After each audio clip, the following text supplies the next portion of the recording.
Hello friends, welcome to the channel.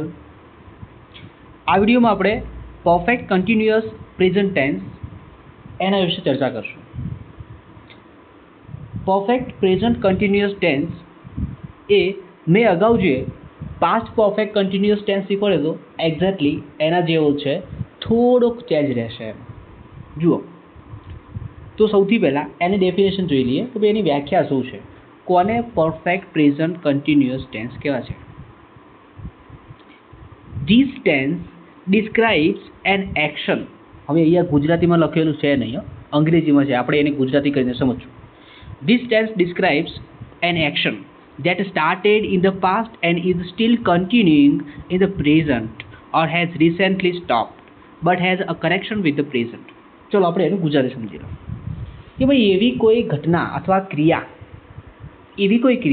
કે જે પાસ્ટમાં ભૂતકાળમાં શરૂ થઈ હતી અને અમુક અંતર સુધી એ ચાલુ છે અથવા થોડા સમય પહેલાં પૂરી થઈ ગઈ છે એવું દર્શાવવું છે તો આપણે પરફેક્ટ પ્રેઝન્ટ કન્ટિન્યુઅસ ટેન્સનો ઉપયોગ કરશું. અહીંયા જો શબ્દોમાં આગુ પાછું થઈ શકે છે, પરફેક્ટ કન્ટિન્યુઅસ પ્રેઝન્ટ ટેન્સ પણ કહી શકાય છે, કન્ટિન્યુઅસ પરફેક્ટ પ્રેઝન્ટ ટેન્સ પણ કહી શકાય છે, પ્રેઝન્ટ પરફેક્ટ કન્ટિન્યુઅસ ટેન્સ એમ પણ તમે કહી શકો છો. શબ્દ આગુ પાછું કરવાથી એનો કોઈ મતલબ સરતો નથી, ચિંતા કરવાની જરૂર છે નહીં. સારું, હવે જુઓ એક વાક્ય છે તમારી સામે. She has been studying for 2 hours. આ વાક્ય થોડું જાણીતું એવું લાગે છે. લાસ્ટ વિડીયોમાં જ્યારે પૂર્ણ વર્તમાનકાળ આપણે શીખતા હતા તો શી પછી હેઝ એવું આપણે ત્યાં જોયું હશે, કદાચ જોયું હતું ને? હા, શી પછી હેવ કે હેઝ ત્યાં આવતું હતું. એક્ઝેક્ટલી એના જેમ અહીંયા પણ તમારે શી અથવા મતલબ કે કરતા પછી હેઝ કે હેવ મૂકવાનું થાય છે. ત્યારબાદ અહીંયા નવો શબ્દ ઉમેરાયો છે, બીન. બરાબર છે? આ નવો શબ્દ જે છે બીન ઉમેરાયો છે અને એના પછી સ્ટડીંગ લખેલું છે. અરે સાહેબ, પેલા વિડીયોમાં તો શું હતું? કરતા પછી હેવ હેઝ, એના પછી V3 નું રૂપ હતું. અહીંયા તો બીન મૂક્યા પછી આઈએનજી. હા, અહીંયા કોઈ કામ ચાલુ હતું એવું દર્શાવવાનું છે, તો આ ચાલુ છે, એની અસર ચાલુ છે એવું દર્શાવવાનું છે, એટલે આપણે ક્રિયાપદને આઈએનજી સાથે લખશું. બરાબર? પછી ફોર 2 hours. હવે આ વાક્યનો અર્થ સમજો, મજા આવશે. She has been studying for 2 hours. આનો અર્થ થશે તેણી છેલ્લા 2 કલાકથી ભણી રહી છે. હવે જો એને ભણવાની ક્રિયા ક્યારે ચાલુ કરી હતી? ભૂતકાળમાં ચાલુ કરેલી ને, છેલ્લા 2 કલાક પહેલાં ભણવાની ક્રિયા ચાલુ કરી છે, પણ હજી એ ભણી રહી છે. જ્યારે કોઈ ક્રિયા અમુક સમયે ચાલુ થઈ હતી અને અત્યારે હાલ એની અસર ચાલુ છે એવું દર્શાવવું હોય તો આપણે ચાલુ પૂર્ણ વર્તમાન કાળનો ઉપયોગ કરશું. ક્લિયર? નેક્સ્ટ, હવે જુઓ અફર્મેટિવ મતલબ કે વિધાન વાક્ય. વિધાન વાક્યની વાત કરવાના છીએ અહીંયા. અફર્મેટિવ સેન્ટેન્સ સમજો, સૂત્ર ખાસ ધ્યાન આપવાના. દરેક ટેન્સના એ જે પણ અગાઉ મેં ટેન્સ શીખવાડ્યા છે ને, એ ટેન્સમાં દરેકમાં મેં સૂત્રો મૂક્યા છે. જો તમે ખાલી સૂત્ર એટલું શીખી રહેશો ને તો પણ વાક્ય જાતે બનાવવાનો પ્રયત્ન કરી શકશો, વાક્ય બનાવી શકશો એમ. ચલો સૂત્ર જુઓ. સૌથી પહેલું જે છે એ સબ્જેક્ટ આવશે, કોમન છે, દરેકમાં સૌથી પહેલાં સબ્જેક્ટ આવે છે. ત્યારબાદ હેવ હેઝ બીન, ધ્યાન આપજો ખાસ, હેવ હેઝ બીન મૂકવાનું છે. ત્યારબાદ વર્બનું આઈએનજી, મતલબ કે આઈએનજી વાળું ક્રિયાપદ. ક્લિયર? પછી મૂકવાનું છે ઓબ્જેક્ટ. શું છો? ઓબ્જેક્ટ. ત્યારબાદ સિન્સ અને ફોર ટાઈમ. જો અહીંયા સિન્સ અને ફોરનો ઉપયોગ પ્રેઝન્ટ કન્ટિન્યુઅસ પરફેક્ટ ટેન્સની અંદર થાય છે. એક્ઝેક્ટલી એની આગળ જે આપણે પરફેક્ટ ટેન્સ ભણ્યા હતા એમાં પણ આપણે સિન્સ અને ફોરનો ઉપયોગ શીખ્યા છીએ, રાઈટ? તો અહીંયા પણ સિન્સ અને ફોરનો ઉપયોગ થાય છે, કેમ કે અમુક સમય કામ થયું હતું એવું પોઈન્ટ બતાવવાનો છે અથવા સમયગાળો બતાવવાનો છે, એટલા માટે. હવે જુઓ સેમ્પલ. એક્ઝામ્પલ છે he has been working hard. તો સૌથી પહેલું ચલો આપણે સૂત્ર સાથે એને સરખાઈએ, મજા આવશે. સબ્જેક્ટ છે તો યસ, અહીંયા હી જે છે સબ્જેક્ટ છે, હા છે. ત્યારબાદ હેવ કે હેઝ છે, બેમાંથી ગમે તે એક. ઓ હા, અહીંયા હેઝ છે. હેઝ પછી બીન છે, બીન છે. વર્બ આઈએનજી, તો ભાઈ આઈએનજી વાળું વર્બ છે, યસ આ રહ્યું. વર્કિંગ, હાર્ડ, હાર્ડ એ એડજેક્ટિવ છે. ઓ નહીં, એડવર્બ છે, એ આપણે પછી શીખશું એડજેક્ટિવ અને એડવર્બ. અત્યારે હાલ ખાલી વાક્યની રચના સમજો કે ભાઈ સૌથી પહેલાં હી એ કરતા છે, સબ્જેક્ટ છે. ત્યારબાદ હેઝ એ ટુ બીનું રૂપ છે અને એની સાથે બીન મૂકવાનું છે. ત્યારબાદ નેક્સ્ટ વર્કિંગ અને પછી અન્ય શબ્દ મૂકવાના છે, રાઈટ. બીજું એક્ઝામ્પલ જુઓ, એક્ઝેક્ટલી એના જેવું છે. વી એ આપણો સબ્જેક્ટ છે. ત્યારબાદ હેવ પછી બીન. તમે સરખાવતા રહો, સૂત્ર સાથે સરખાવતા રહો, હું વાક્ય વાંચ્યું એ પ્રમાણે. વી સબ્જેક્ટ છે. ત્યારબાદ હેવ બીન એ ટુ બીનું રૂપ છે. ત્યારબાદ વેઇટિંગ એ આઈએનજી વર્બ છે. ત્યારબાદ સિન્સ મોર્નિંગ એ આપણે ઓબ્જેક્ટ અહીંયા છે નહીં, એટલે સિન્સ ફોર ટાઈમ માટે ત્યાં આપેલું છે. ઓલરાઈટ, નેક્સ્ટ પેજ જોઈએ.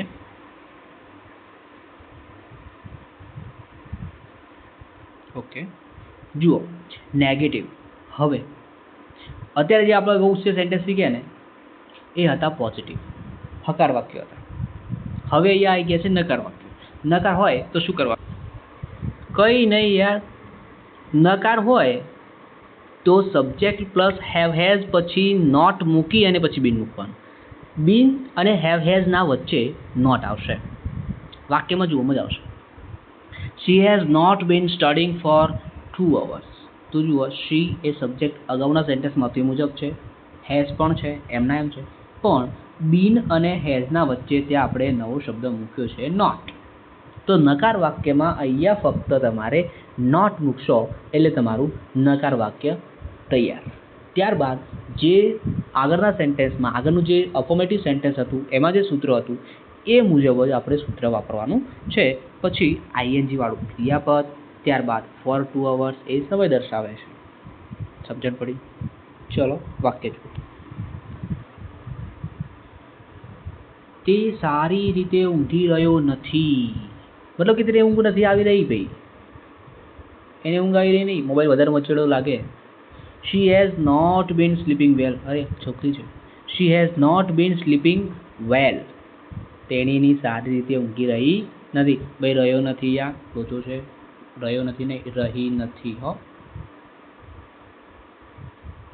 સો I have not AI pen, so I have to write with my finger. Right. તેઓ એકબીજા સાથે વાતચીત કરી રહ્યા નથી.